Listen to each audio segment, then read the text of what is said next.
Bom dia, vamos agora iniciar um novo capítulo de números racionais e números irracionais. Esse vai ser um capítulo rápido. Provavelmente a gente termina em 2 horas, ou melhor, 2 aulas. Provavelmente. Hoje a gente já vai ver, tipo, metade do conteúdo. Literalmente metade, eu não estou brincando. Então acabamos esse conteúdo para nossa, no caso, segunda parte, certo? Estamos na metade, veja só como o tempo passa rápido. E tá, sem mais delongas, vamos começar. Vou dar uma lida logo no para começar com vocês, para vocês relembrarem um pouco alguns conceitos, tá? Aí ele fala o seguinte: quando temos uma junção de determinados elementos, podemos designá-los como conjunto. Então, assim, o conjunto é um termo meio amplo, né? Não é só para matemática, obviamente. A gente faz um conjunto de literalmente qualquer coisa. Na real, uma coisa que o ser humano faz na vida dele é fazer conjuntos. Que o ser humano é um bicho que gosta muito de padronizar as coisas. E geralmente é padronizado em conjuntos. Tipo, se você é adolescente e está em escola, geralmente tem panelinhas ou alguma coisa assim. Especialmente no ensino médio. Isso aí vocês vão descobrir, ó, que vai ser uma beleza. Vai ser, ó, daorinha, daorinha. Classificar, tipo, pessoas por conjuntos de raça, etnia, idade, especialmente idade, né? O pessoal gosta muito. E outras coisinhas. O pessoal geralmente gosta bastante de classificar coisas com conjuntos. Eu acho que conjuntos é a matemática que as pessoas mais usam para preconceito de outras pessoas. Classificá-las tipo, com o conjunto de pessoas que a pessoa anda, automaticamente ela faz parte daquele conjunto e tal. É algo bem, bem utilizado hoje em dia. E assim, algumas coisas, né? Algumas coisas em relação a isso fogem do padrão também. Assim como a própria situação de conjuntos que a gente vai ver um pouco. Aí, continuando. Este, por sua vez, pode ser formado por qualquer representação em seu interior, os elementos. Como eu disse, se a gente for fazer um conjunto, sei lá, de livros que você tem no quarto, aí você vai ter os elementos que você tem de livros no seu quarto. Os elementos seriam um livro de história, livro de matemática, algum, algum livro que conta uma história, né? Algum livro de anime, alguma coisa assim. Então, você vai ter vários elementos ali que você classificou em um conjunto só. Por exemplo, se eu fosse pegar aqui, eu tenho bastante lápis que eu gostava bastante de pintar. Então, se eu pegasse o conjunto de marcas de lápis, eu teria aqui umas 4 ou 5 marcas de lápis diferentes. Então, o conceito de conjuntos é basicamente isso. Você poder agrupar elementos ou subelementos para conseguir organizar, né, as ideias. Então, quando os elementos são números, aí a gente chama o conjunto de numérico. Como eu disse, o conjunto pode ser qualquer coisa. Quando a gente estiver trabalhando com números, a gente fala conjunto numérico. Os conjuntos numéricos são considerados subdivisões primordiais da representação aritmética matemática. E o que seria isso, subdivisões primordiais para a representação aritmética matemática? É basicamente assim, imagine que no princípio existia nada, né? E do nada, na matemática, a gente foi construindo até chegar no conjunto perfeito. Então, com o decorrer dos tempos, a matemática foi evoluindo esse seu nada, que é basicamente não ter conhecimento, até o conjunto perfeito, que seriam várias subdivisões dessa representação de um conjunto perfeito, né? O conjunto mais perfeito que vocês vão conhecer provavelmente no ensino médio vai ser o conjunto dos complexos, que matematicamente, uso eu a dizer, que ele tem todas as propriedades matemáticas que dá para fazer com números, todas elas. Se você tem uma propriedade, você consegue aplicar nesse conjunto. A gente tem algumas que não vão e vai conseguir aplicar, certo? A gente não consegue aplicar direito. Então, a gente vai ver que alguns conjuntos são limitados demais. Hoje a gente tem 3 conjuntos para trabalhar. Aí na próxima aula a gente vai ter o último e acabou. Acabou o capítulo, é basicamente isso, é só a introdução mesmo. Então vamos lá. Aí nós temos aqui, né? Primeiramente, eu peguei isso daqui no site. É engraçado, tem uma história interessante para contar para vocês. E é o seguinte, eu vou ter que desativar aqui rapidinho para ver. Vou ter que desativar. Por quê? Porque o meu computador, essa parte de cima, está quebrada. Então não dá para ver a parte que está em cima. Mas eu queria dizer o seguinte. Eu tirei aqui ó, esse mapa mental aqui, que eu achei bem interessante, do Veste Mata. Mata. Tá bom, Alexandre. Você tá ótimo hoje. Veste Mapa Mental. Que é um lugar que faz mapas mentais, certo? Eles têm bastante lá. A maioria não é de matemática, então tem vários outros assuntos. Ou se vocês davam uma procuradinha, porque eles deixam de uma forma bonita e resumida certos conteúdos que para vocês pode ser bem útil na hora de fazer uma revisão, alguma coisa assim. Eu trouxe isso aqui, ó, que ele já é bem resumidinho. Eu não vou usar tanto o livro. O livro ele resume ainda mais, para falar a verdade. Mas eu gostaria de fazer isso aqui como uma revisão mesmo de números naturais com vocês, tá certo? Aí voltando para cá, né, para em tela cheia, nós temos aqui, ó, o que é? O que seria o conjunto dos números naturais? Né? Aí ele fala, os números naturais é o conjunto definido pelo símbolo n. Lembrando que esse símbolo n que ele fala é aquele n que a gente coloca com duas perninhas, tá? Com essa perninha aqui, ó, que é só para dizer que é dos naturais mesmo. Que são formados pelos números inteiros não negativos. Obviamente, a gente aprendeu já que o conjunto dos inteiros seria os conjuntos negativos e os positivos e o zero, né?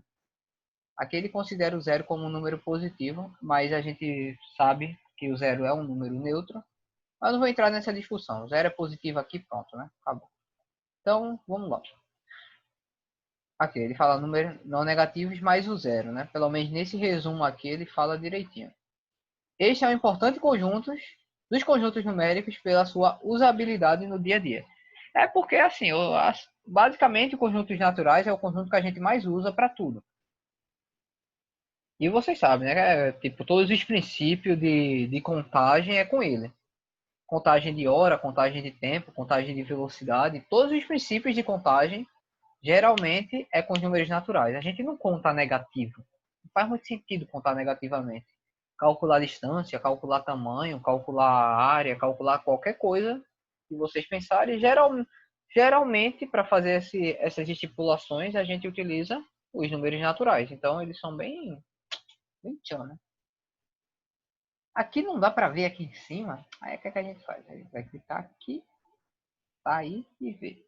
Aqui fala que o conjunto N pode ser representado dessa forma aqui, que inclusive é a forma que o livro representa, que é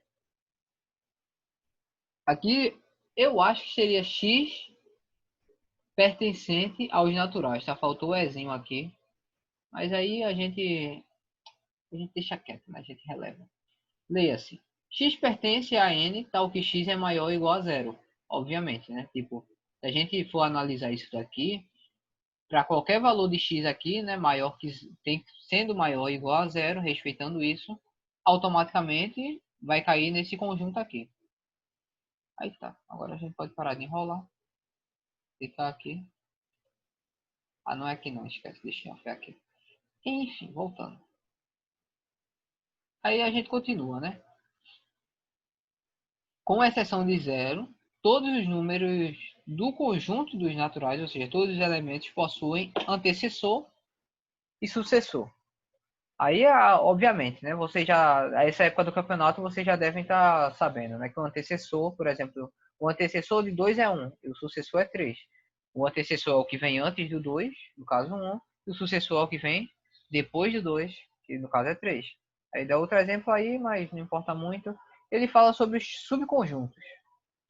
A gente tem, ó, quando esse nzinho tem um asterístico, isso significa que ele não tem o zero, certo? Ou ele pode ser representado assim, n menos, aí você tem que botar entre chaves o número zero. Significa que é n menos o elemento zero.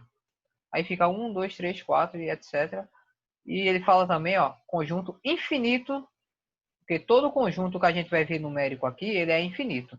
Conjunto infinito naturais positivos não nulos. Esse é o nome, é um pouco grande, mas tudo bem. Aí aqui, ó, n pares, ou NP, se vocês quiserem colocar. É 0, 2, 4, 6, seria o conjunto natural dos números pares. Os n ímpares, ou NI, ou NIP, para qualquer nomenclatura, a gente vai ter 1, 3, 5, 7 e assim em diante, conjunto de números ímpares naturais, né? Independente da ordem. Aí ele usa aqui o NPzão, que aqui eu usaria NPzinho. Mas tá, é porque questão de nomenclatura, né? Como a nomenclatura ele colocou N pares aqui, N ímpares, ele pode botar NP aqui para representar os primos. Isso vai depender da nomenclatura. Só que, claro, a gente não vai nem se preocupar com números primos a essa época do campeonato. Eu só estou aqui para vocês relembrarem algumas coisas que, obviamente, vão ser úteis no decorrer desse ano, né? Números primos sempre são úteis no final. Conjunto dos números naturais primos. Números primos são números que são divisíveis só por um e ele mesmo. Ah, professor, mas esse conjunto não é útil, não. Tá certo, tá certo. A gente conversa depois, para quem acha que não. E o NC seria os naturais compostos, que são opostos dos números primos. Números compostos são aqueles números que não são primos. Praticamente todos os outros. Agora, nós vamos para os números inteiros. Quem quiser copiar isso daqui, ó, só lembrando de falar, quem quiser copiar, pode copiar, tá? Pelo menos assim. Na real, por enquanto eu deixo opcional, porque assim, a gente ainda vai acabar o assunto. Quando for fazer a revisão, obviamente não vai ter tanto assim sobre os números naturais, vai ter bem pouco, só do que a gente vai usar mesmo. Por isso que quando fizer uma revisão, eu vou tentar, não digo que eu vou, não prometo que eu vou conseguir, fazer um mapa mental dessa forma para os assuntos, para a gente ter uma coisa mais simplificada, né, para ajudar também vocês. Aí nós temos aqui números inteiros. Rapidinho, deixa eu só ver o que aqui aparece aqui que só o conjunto, ok. Voltando.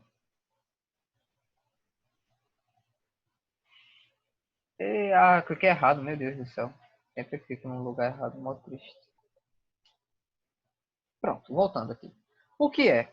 Números inteiros são formados pelos números positivos, pelos negativos, o que são opostos aos positivos, e o número zero.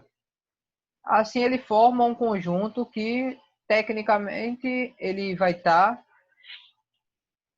fora do conjunto dos naturais, né? Os naturais ficam dentro deles. Ele é representado pela letra Z. Vale lembrar que o Z que a gente utiliza geralmente é dessa forma assim, ó. Esse tracinho aqui para representar. E aqui tem a representação. Os naturais eles ficam, pelos naturais, sendo só a parte positiva, eles meio que ficam dentro do conjunto dos inteiros, porque os inteiros têm mais elementos e têm os números naturais. Então a gente pode dizer que N está contido em Z. Aí, ó, o conjunto, aqui é a representação, né? O conjunto dos números inteiros é infinito dos dois lados. Aí já começa a questão de infinidade, né? Começa a infinidade negativa, a infinidade positiva, que isso aí é um dilema da matemática. Existem alguns matemáticos que dizem que o infinito, como ele vai negativo e positivo, chega num momento que o negativo e o positivo se encontram. É como se a gente estivesse trabalhando com infinito, porém ele é uma circunferência no final. Mas complicado, né? Complicado. Questão matemática. É mais filosofia do que assunto. Mas isso não importa. Vamos pro principal. Como funciona?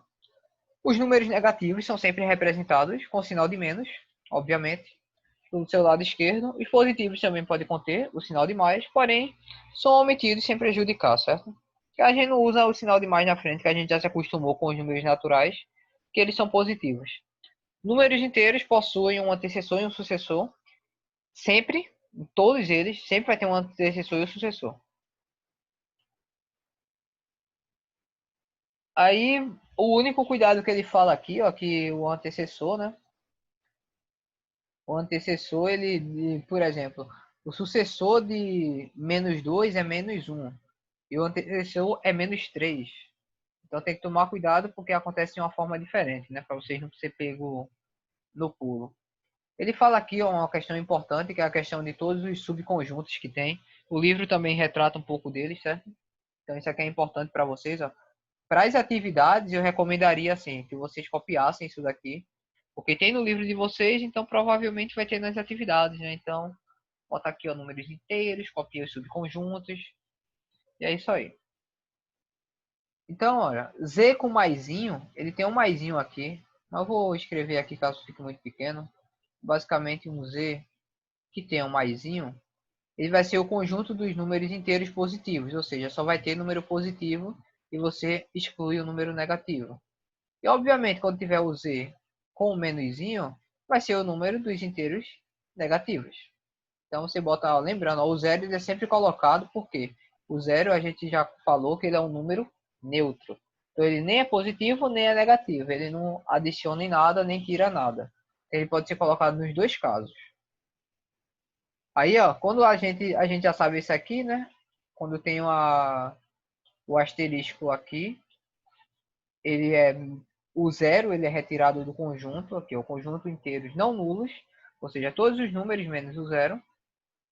E quando tem, agora vem as transformações, né? Quando tem esse daqui com asterisco com mais, significa que é o conjunto dos inteiros positivos não nulos, ou seja, é todos os positivos menos o zero. E quando isso daqui é negativo, quando aqui fica negativo, seria todos os negativos menos o zero. Então é uma questão bem simples, né? Para vocês verem. O conjunto do número dos inteiros também tem a gente utiliza bastante com questão de dívida e um pouco de mudança de temperatura, mas isso aí já dá muita coisa, né? Já dá um conteúdo enorme. Aí os racionais eu não consegui achar um mapa mental desses no Vest. Então eu não fiz, né, também, eu achei essa imagem e vou utilizar também, que complementa mais do que o próprio livro de vocês, né? Apesar do livro de vocês tratar um pouco com o dízimas e etc. Mas aí a gente vai ver um pouco, né, no passo a passo. Aí vê bem. Aqui nós temos ó, os números racionais, tanto os números naturais quanto os números inteiros, eles estão dentro dos números racionais. Todos eles vão estar aqui. Então, se a gente tivesse aquele esqueminha que tinha antes, seria esse maior, os números racionais. Relembrando, ó, os números racionais ele é feito com essa letra Q. Eu só consegui aqui. É um tipo de Qzinho com tracinho. E dentro dele a gente consegue os números inteiros. E dentro dos inteiros nós temos os naturais. Então a gente fica com esse esqueminha aqui, que a gente vai utilizar com o tempo. E aqui nós temos os números racionais. Dentro dos números racionais nós podemos ver o seguinte. A relação parte e todo. Isso aqui a gente utiliza em estatística e percentual, né? Quando a gente tem aqui, ó, quando a gente vai representar um número racional, que geralmente é uma fração, né? A gente vê também em relação à razão e uma divisão também. E fração também. Está desse lado aqui. Quando a gente vê a questão fracionária do significado, né? A gente tem aqui sempre uma parte de um todo. Quando a gente analisa essa fração, a gente está analisando o quê? Está analisando o todo, que seria o que fica embaixo, e em cima a gente tem a parte. Então, para o significado, seria a parte de um todo, né? A gente está pegando uma parte de uma coisa maior. Razão e divisão, no caso, são praticamente irmãs, esses dois termos aqui. É a forma que a gente vai fazer, né? A divisão, obviamente, vocês já conhecem, que é pegar, no caso eu fiz aqui 5 décimos, a gente pegaria 5 e dividiria por 10, e obviamente isso aqui daria 0,2. Estou certo? Não. 0,5. Tem que ser 0,5. Mas é óbvio. Afinal, para quem tem alguma dificuldade, é basicamente assim, você tem 5 dividido por 10. Como a gente transforma isso? A gente vai pegar a parte do numerador, ou seja, a parte que fica em cima, vai repetir, né? Vai colocar uma vírgula e, dependendo da quantidade de zeros que tem aqui, você adiciona.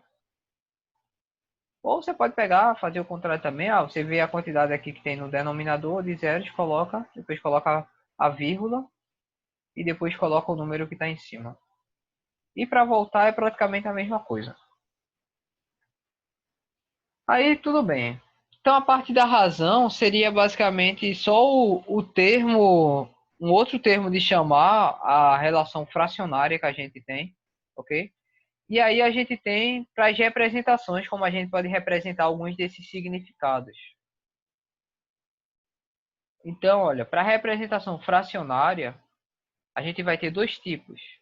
A gente tem a equivalente e a irredutível.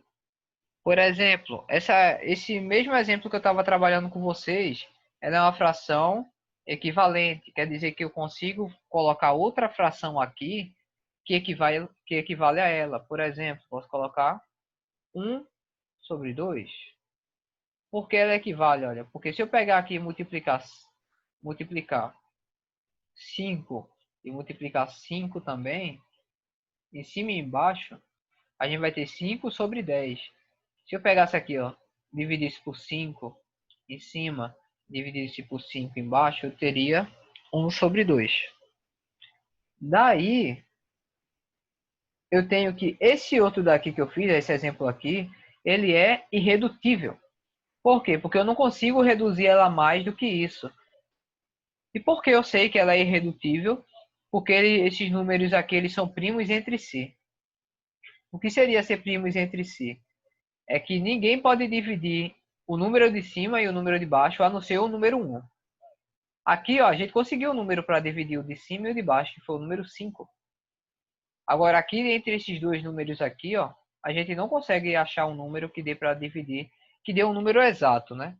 E que dá um número exato se fosse essa divisão. Só o 1. Porque o 1 pode dividir 1 e 1 pode dividir 2. Porque 1 pode dividir todo mundo. Ok? Então, olha, 1 sobre 2, irredutível.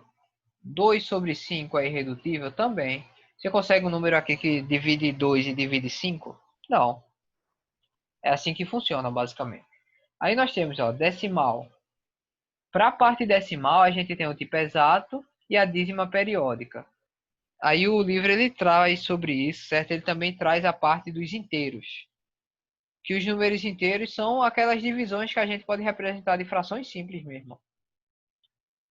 20 sobre 4. Isso no significado de divisão, a gente consegue fazer 20 dividido por 4. Aí a gente coloca 5, né?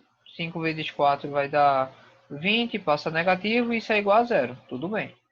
Então, olha, 5 aqui, né, é um valor inteiro. Então, se eu quisesse pegar aqui, ó, 20 sobre 4, esse seria uma fração equivalente e eu tenho o valor dela igual a 5. E 5 é um número inteiro. Por isso que, assim, os números racionais também pega o número inteiro que pega também os números naturais. Porque tem a parte inteira dele sempre.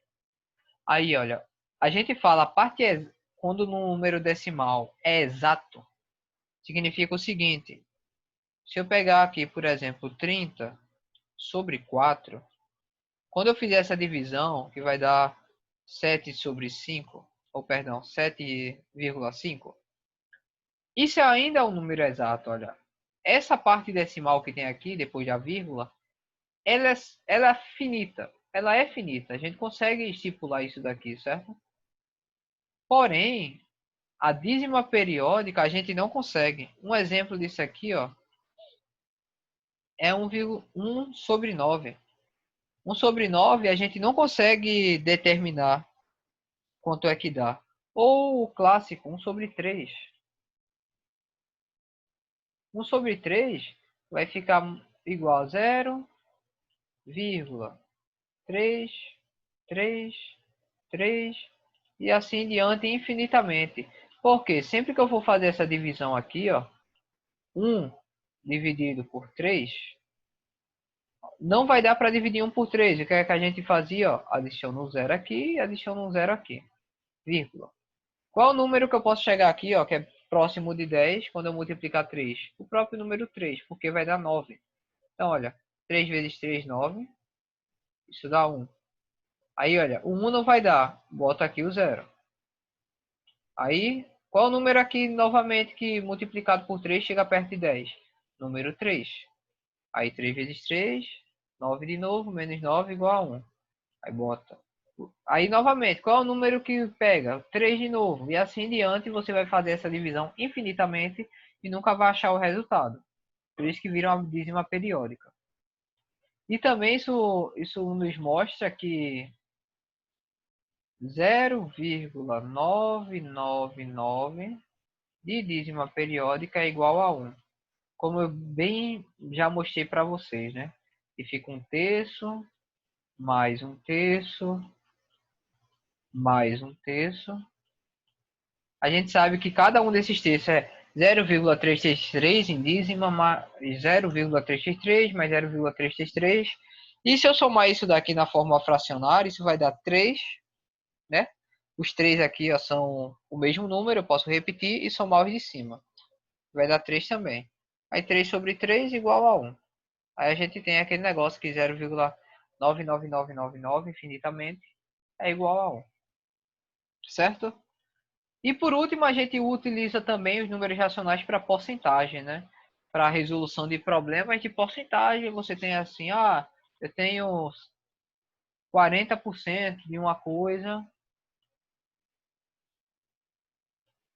40% de 3.200, por exemplo. Aí você tem que achar aqui mais ou menos quanto dá 40% disso aqui. Esse aqui é meu 100%. Aí a gente pode usar um pouco de regras dos sinais, utiliza também variáveis, certo? Isso é tudo para a resolução de problemas. Não que a gente vá adentrar esse assunto aqui. Aí, além de tudo isso, os números racionais ele tem operações de situações de problemas. Aí isso aqui é em casos gerais, né? A gente já viu adição e subtração, obviamente, multiplicação e divisão, tipo, para adição e subtração você vai ter que aprender MMC. Para multiplicação e divisão tem aquelas regras das frações. Potenciação e radiciação é os mais fáceis. Tudo isso daqui, se vocês quiserem, certo? Toda essa parte de frações na real, dos números racionais, e isso daqui também, ó. Quiserem uma revisão, eu fiz uns vídeos do sexto ano, ele trabalha desde o começo, certo? E todos esses conceitos aqui não são vídeos tão longos, então vocês podem assistir assim para ter uma mini revisão dos assuntos, com uma compreensão melhor. Mas a gente não vai precisar de tudo isso, só se vocês realmente tiverem muita dificuldade, eu vou recomendar isso para vocês, certo? Então eu vou provavelmente me lembrem, caso eu não deixe, mas provavelmente eu vou deixar o conteúdo do sexto ano para vocês dar aquela revisadinha básica nesses conteúdos aqui. Agora vamos ver aqui dois passo a passo, bem simplesinho mesmo. Assim que meu mouse querer voltar para a vida dele, que ele está parando aqui. Enfim, pronto, vamos lá. Passo a passo. Isso aqui está na página 153, certo? Passo a passo. Olha, verificar se esse número aqui ele é um número racional. E obviamente a gente já sabe que é um número racional, né? Porque a gente já viu que se é uma dízima periódica, automaticamente ele é um número racional. Porém, a forma de você dizer que é um número é racional é quando a gente consegue botar ele em forma fracionária. Então a gente faz esse número aqui, que eu não vou repetir, porque, né, sem tempo, irmão. Esse número aqui a gente consegue colocar ele de forma fracionária, usando as propriedades que a gente viu de fração geratriz. O que é que a gente faz? Como ele é uma dízima periódica, a gente vai pegar 21, que essa é a parte da, da dízima que está repetindo, né? 21 coloca e divide. São duas casas decimais que a dízima está repetindo, né? Então a gente vai colocar dois noves, que seria um 9 para cada dízima. Pronto. Essa daqui é a representação desse número na forma de fração geratriz. Isso seria a fração geratriz, certo? Então, como a gente conseguiu botar como uma fração, isso é uma dízima, essa dízima periódica aqui é o número racional. Aí nós temos, represente a fração, essa fração aqui, 375, 375 200 avos ou 375 milésimos. Não, fica aí muito estranho. 375 sobre 200, para mim é bem melhor assim. Mas aí vai de cada um. E nós temos representar essa fração em números decimais. Então, para fazer isso aqui, a gente tem algumas formas, né? A forma mais fácil é divida e a gente acha o número decimal. Então, olha, vamos pegar esse número e dividir. Bota aqui 200, bora começar. Esse número dá para dividir por 200 uma vez. A gente consegue aqui, ó, um número que multiplicado por 200 chegue perto disso só pode ser o número 1. Então, uma vez 200 vai ser 200, né? Obviamente. Então vai ser menos aqui, bota negativo.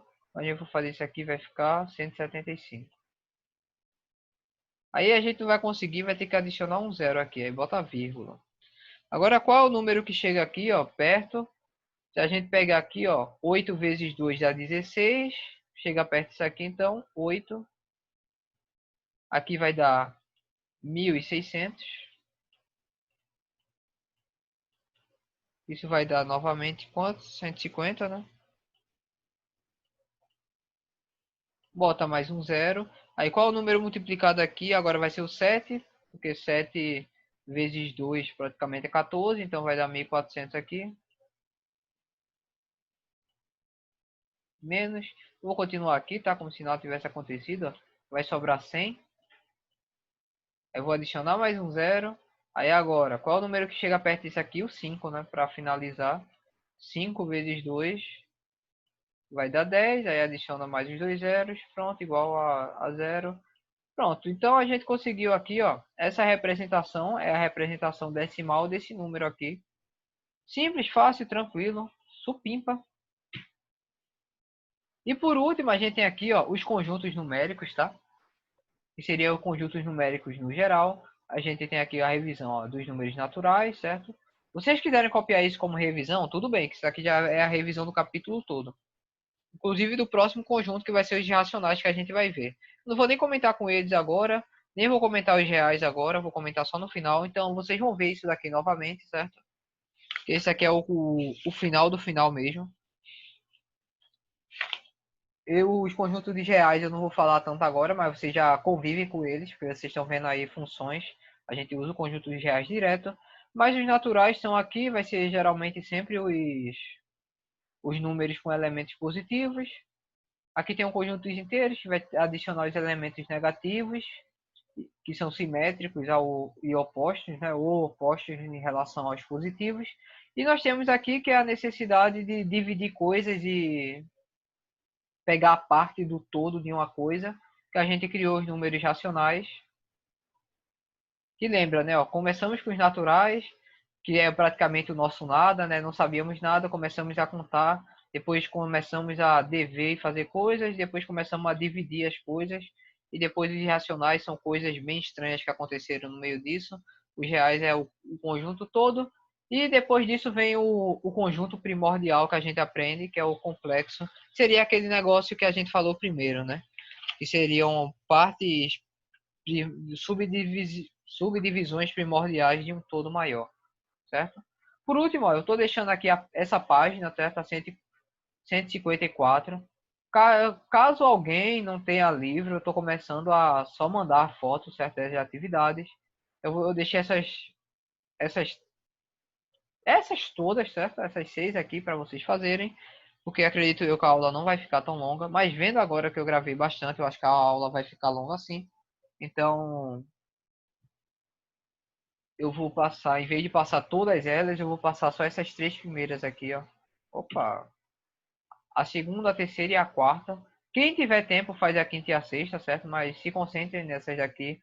E eu quero falar um pouco sobre cada um. Olha, essa primeira aqui, ó, o x é um valor e o y é outro valor.